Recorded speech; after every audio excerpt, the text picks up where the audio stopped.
Ernakulam CJM കോടതിയിൽ bomb ഭീഷണി. പോലീസും ബോംബ് സ്ക്വാഡും പരിശോധന നടത്തുകയാണ്. വ്യാജ ഭീഷണി എന്നാണ് ഇപ്പോൾ ഏറ്റവും ഒടുവിൽ ലഭിക്കുന്ന സൂചന. അമൽ സുരേന്ദ്രൻ കൊച്ചിയിൽ നൽകുന്നതിന്റെ കൂടുതൽ വിവരങ്ങൾ. അമൽ, കഴിഞ്ഞ മാസമൊക്കെ പലയിടങ്ങളിലായി ഇത്തരത്തിൽ വ്യാജ ബോംബ് ഭീഷണി ഉണ്ടായിരുന്നു. പ്രത്യേകിച്ചും കോടതികളിൽ തിരുവനന്തപുരത്തേക്ക് നമ്മൾ അത്തരത്തിലുള്ള വ്യാജ സന്ദേശങ്ങളും വ്യാജ ഭീഷണിയൊക്കെ കണ്ടതാണ്. അതിപ്പോൾ കൊച്ചിയിലാണ് ഇത്തരത്തിലൊരു സന്ദേശവും ഭീഷണിയൊക്കെ എത്തിയിരിക്കുന്നത്. വിവരങ്ങൾ എന്താണ്?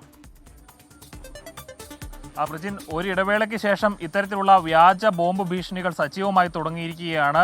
പ്രജിൻ പറഞ്ഞതുപോലെ കോടതികളിൽ മാത്രമല്ല, കളക്ടറേറ്റിലും എറണാകുളം, തിരുവനന്തപുരം കളക്ടറേറ്റുകളിലും റെയിൽവേ സ്റ്റേഷനുകളിലും വിമാനത്താവളങ്ങളിലും അടക്കം ഇത്തരത്തിലുള്ള ബോംബ് ഭീഷണികൾ കഴിഞ്ഞ കുറച്ച് മാസങ്ങൾക്ക് മുൻപായി ഉണ്ടായിരുന്നു. ഏതായാലും വീണ്ടും ഇത്തരത്തിലുള്ള വ്യാജ ബോംബ് ഭീഷണികൾ ഉണ്ടാവുകയാണ്.